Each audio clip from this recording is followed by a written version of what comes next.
Hello বন্ধুরা, নিরামিষ দিনে আমি এই রান্নাটা মাঝে মাঝেই করে থাকি। এই রান্নার নাম যেমন দিয়েছি পাঁচমিশালি, সবজিও নিয়েছি সেরকম নানা রকমের।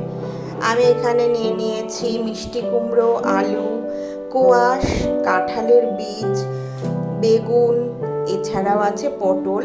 আরও যদি বাড়িতে নানা রকম সবজি থাকে তোমরা সেগুলো দিয়েও এটা করতে পারো। আর নিয়েছি নরম কচি দেখে মিষ্টি কুমড়োর ডগা, গাছ থেকে কাঁচা লঙ্কাও তুলে এনেছি। কড়াইতে তেল গরম হতে দিয়ে দিয়েছি।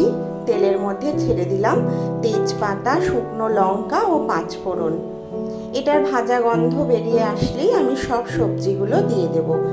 সবজিগুলো দিয়ে নাড়াচাড়া করে, সবজি থেকে একটা জল বেরোবে, সেই কারণে ভালো করে সবজিটা প্রথমে একটু ভাজা ভাজা করে নিচ্ছি। দিয়ে দিচ্ছি পরিমাণ মতন হলুদ, নুন, দিয়ে আবার ভালো করে নাড়াচাড়া করছি। আমার রান্নাগুলো বন্ধুরা তোমাদের কেমন লাগছে জানাতে ভুলো না। আমার ইউটিউব চ্যানেল পোস্টগুলো তোমাদের কেমন লাগছে যদি কমেন্ট করে জানাও, আমি উৎসাহ পাবো আরও নতুন নতুন রেসিপি নিয়ে আসতে। এর মধ্যে আমি দিয়ে দিলাম কিছু কাঁচা লঙ্কা চিড়ে। গ্যাসের ফ্লেমটা কম করে দিয়ে ঢাকা দিয়ে দিলাম।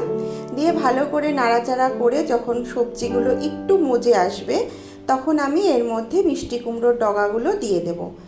এগুলো এছাড়াও পুঁই ডগা, তাছাড়াও এমনি ডাঁটা, এসব সজনে ডাঁটার সময় সজনে ডাঁটা দেওয়া যায়, খুব ভালো হয় আর খেতে খুব ভালো লাগে। শুধু ভালো লাগে না, এটা ভীষণ হেলদি খাবার একটা। খুব অল্প পরিমাণে তেল ব্যবহার করা হয় বলে এটা কিন্তু স্বাস্থ্যসম্মতও খাবার। রুটি দিয়ে তো ভালো লাগেই, এছাড়াও কিন্তু ভাত দিয়ে নিরামিষ দিনে তোমরা এটা ট্রাই করে দেখতে পারো। কারা কারা ফেসবুক থেকে ভিডিওটা দেখছো তারা একটু কমেন্ট করে জানাও। আর নিরামিষ রান্নায় আমি একটু মিষ্টি দিতে ভালোবাসি। দিয়ে দিলাম আদা বাটা। ব্যাস, এই দুটো দিয়ে আবার ভালো করে পুরো সবজিটাকে মিশিয়ে নেব। ভালো করে নাড়াচাড়া করে আঁচ কমিয়ে কমিয়ে রান্নাটা করতে হবে। এক্সট্রা কোনো জল ব্যবহার করি না। আমি তেজপাতাগুলো তুলে তুলে ফেলে দিচ্ছি, কারণ আমার ওই মনে হয় এর গন্ধটাই যথেষ্ট, খাবার সময় যাতে বিরক্ত না করে সেই কারণেই আমি তেজপাতাগুলো তুলে ফেলে দিলাম। নামানোর আগে দিয়ে দিলাম খানিকটা ঘি।